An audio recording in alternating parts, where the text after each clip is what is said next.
Good morning, everybody. This is Diggs. It's another beautiful day out here in the Pacific Northwest. It is 100 degrees, and we are shooting for all-time heat records here in Washington. So yeah, it's hot. Today, we're going to be talking about something just as hot, though. We're going to be talking about Glaciella EX. We're also going to be touching on Creysse and Raviess EX that were released on the JP side.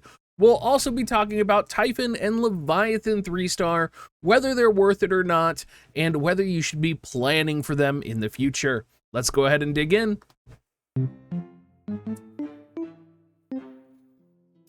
All right, so we're going to start off with Glaciella, since Glaciella is probably the unit most of you have been waiting for. Most of you might have even checked out her stats already and her skills. She is pretty amazing, and she's always been amazing, and she's even better now. Taking a look at her EX board stats, you can see right away we have 260 more HP, little bit of attack, little bit of dexterity, some nice juice added to her agility and luck. Coming down here, looking at job stats as well, an additional 760 HP. We get 34 attack, 9 dexterity. Overall, not too bad. Of course, it's the skills that are really going to show her off here. No buffs to passives, no buffs to counters, but she does get buffs to her buffing ability and to her famous leap strike. So her buff is going to be to Valkyrie's Pride, which will be the upgraded version.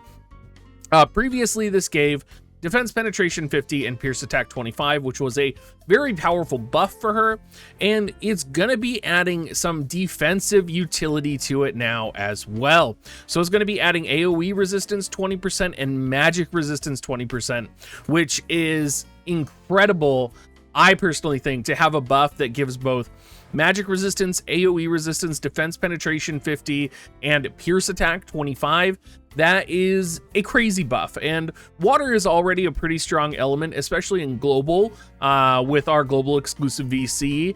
And I'm kind of excited to see, you know, when Glaciella EX comes out, if we're going to see kind of a revival of a water meta of some type.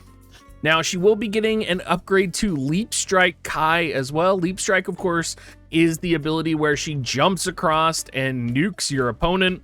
It is going to give decreased AP consumption 40 for 3 turns to self, so it's going to let her just spam this even more. I'm not sure the buff to decrease AP consumption. I personally probably would have liked an increase in modifier for her, or maybe an increase in range.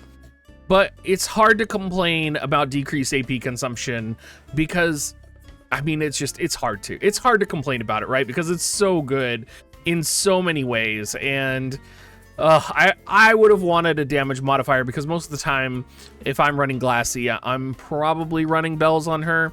So I don't need the AP consumption decrease, but, you know, it's okay. It'll be what it is. She's still absolutely incredible. Now, her final ability, the job level 25 ability that was released, is a little weird, I think.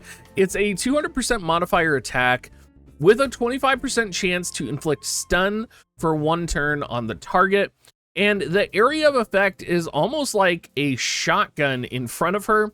And we've had attacks like this in the past. And attacks like this in the past have never really done well.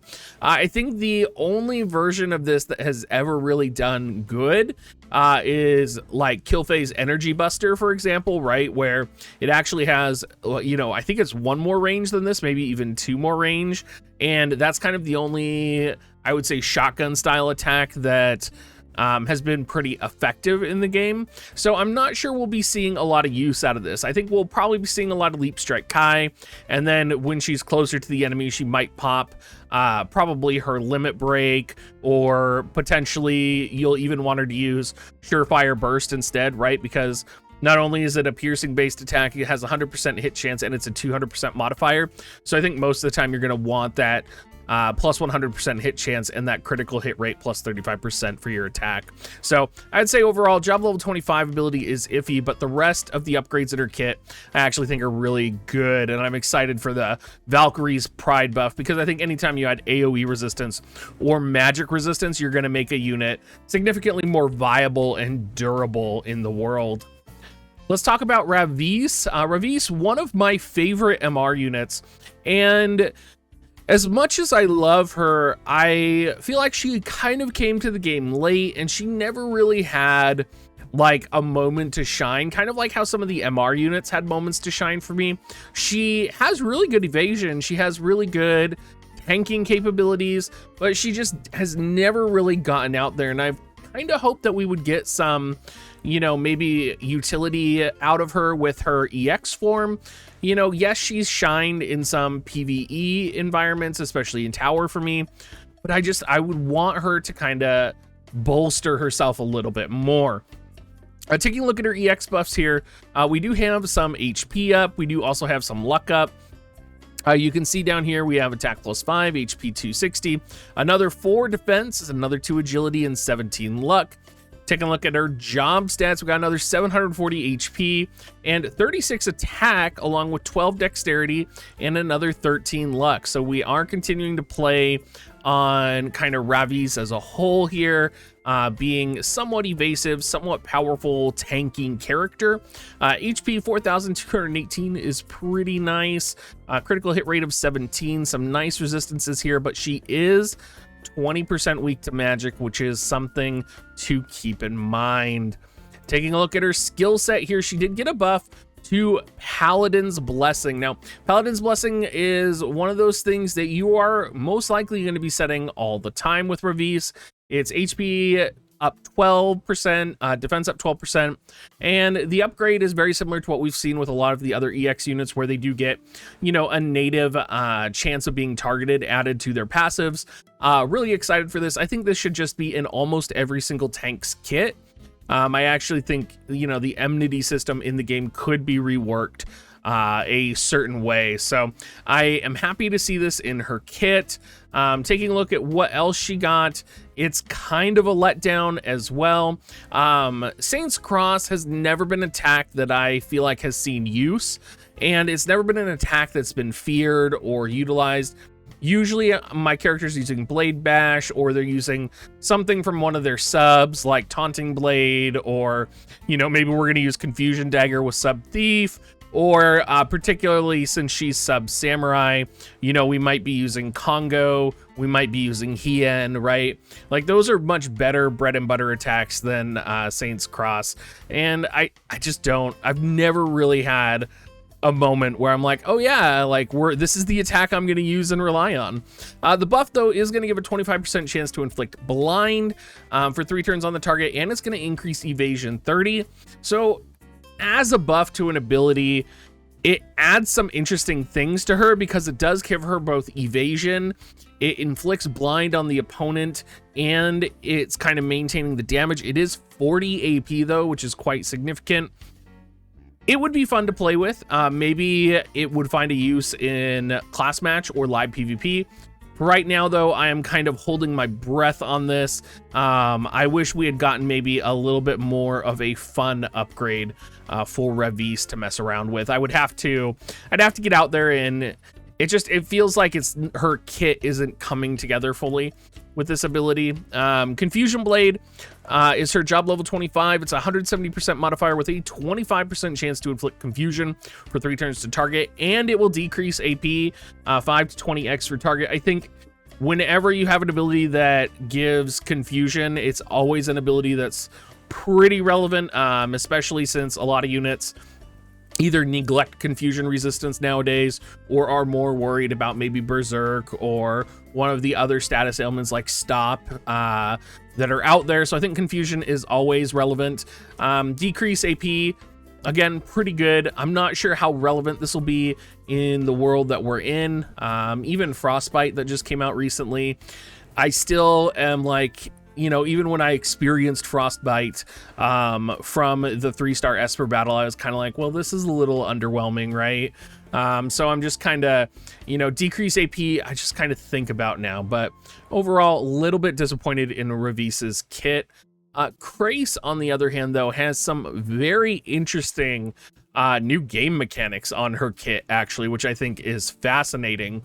Her stats do go up. She gets a little bit of HP, a lot of dexterity and attack. So, a lot of dexterity and attack. Gave you the wrong board stat there, but 53 dexterity, 11 luck, and attack 17.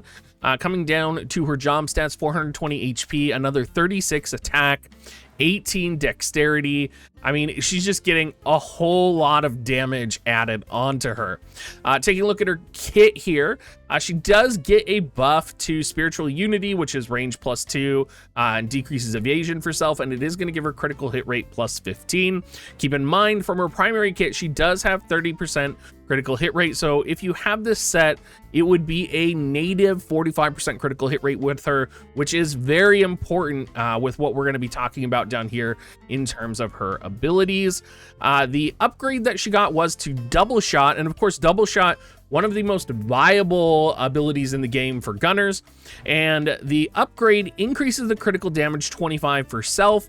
Doesn't touch the modifier, but it decreases AP consumption 50 for 1 turn when performing a critical hit. So if you land a critical hit with double shot, you are going to get decreased AP consumption 50. Now, what's more interesting is her job level 25 ability, which is essentially knee shot. And I think this is interesting because I think this could very well be extremely overpowered, and especially in match battle or live PvP, the capability to have decreases jump 2 for 3 turns when performing a critical hit on the target. I mean, I'm assuming this is on the target. The way that it's worded here on WoTV Calc could apply to herself, but I'm pretty sure it's on the target.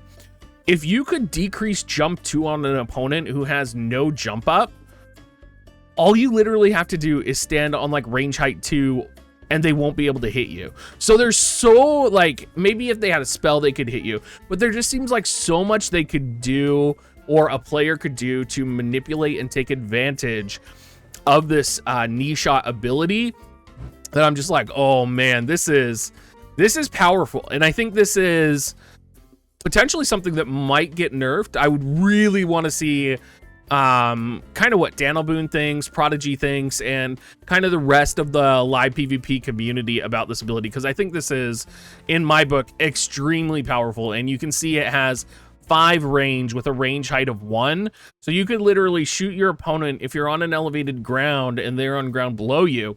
You could stop them from like approaching you. Like, is your character just not able to move up 1 step? Like, is that what happens when you have a jump of 0? There's questions here that I really want to know when looking at this ability. Now, there was a new VC that also came out with Creysse, and of course, you know, we can't have Valentine Salier, but we can have Creysse lying around in her underwear, so would be curious. I would be curious to see if the global outrage on this VC is going to get it censored. But the VC is interesting. It gives 20 AP, attack 164, gives increased individual water unit magic resistance +10, and then increased attack 10%, of course, with Glaciella, right, which we're all thinking of. That's an additional 10% magic with her buff now. That's plus 30% magic, which she could easily have access to. So lots to consider there. It also gives Man-Eater plus 25. It gives accuracy plus 13 on physical attacks, and it gives single target resistance plus 20.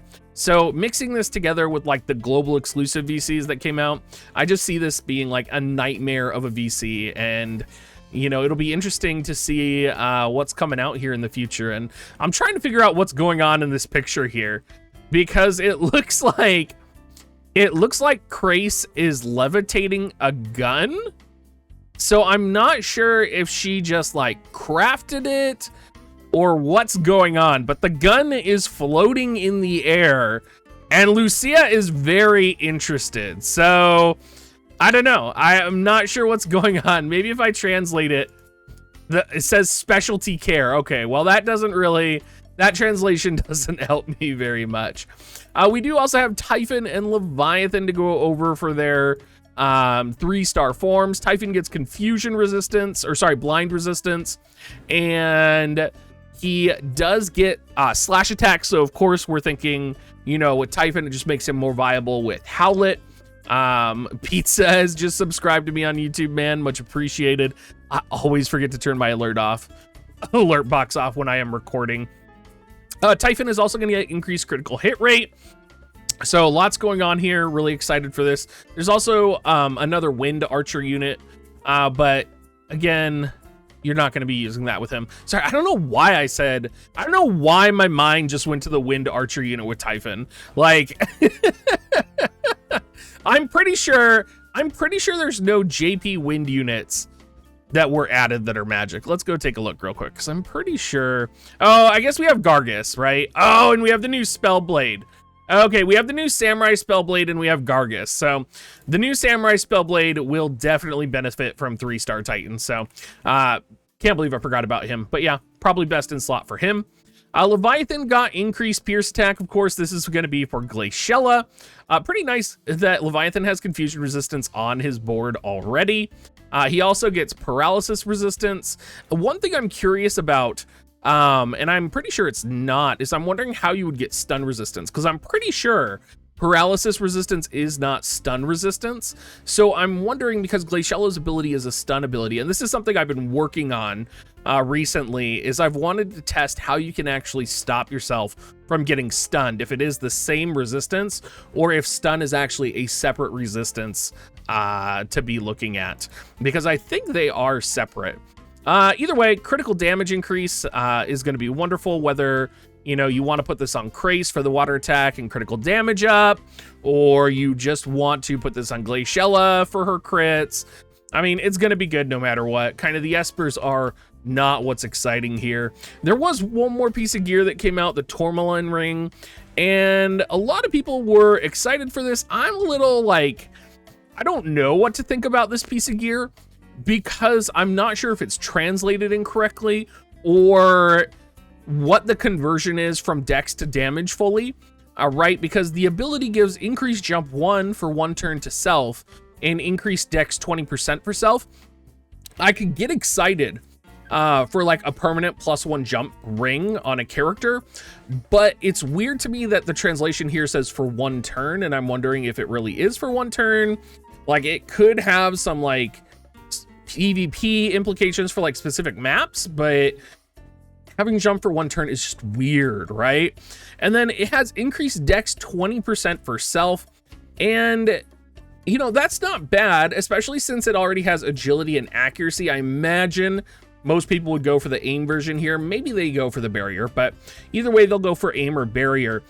I would be very careful to see what the conversion to damage with dexterity 20% is. If this is a piece of gear meant for gunners, which it probably is, it could potentially be worth it. But again, we're messing with base stats, right? And we're in a world where most of the time this would be potentially just a bonus, but it could be removing like a TMR, or it could be removing, you know, some other important piece of gear like status resistant gear from your character. So I'm not sure. I'm not sure this is worth it, because there's even situations now with Galmia Cloak where I'm like, I don't want to wear my Galmia Cloak on my character, even though I have it and it's clearly good. I don't know. But there's also, in terms of Galmia Cloak, you also have other things like the rings and Soul of Thalmassa.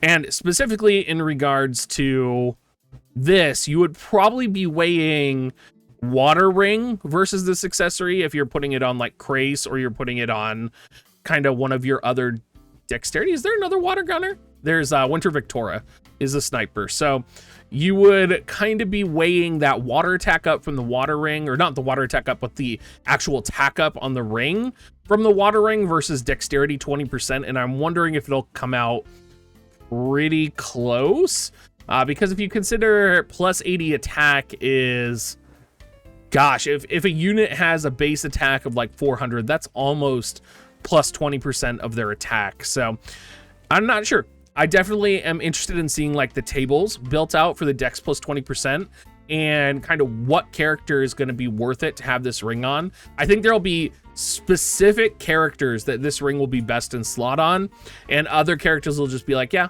it's okay. But yeah, anyway, everybody, thank you so much for watching. As always, if you do want to support me, make sure you use my affiliate link, dig.gs/coins.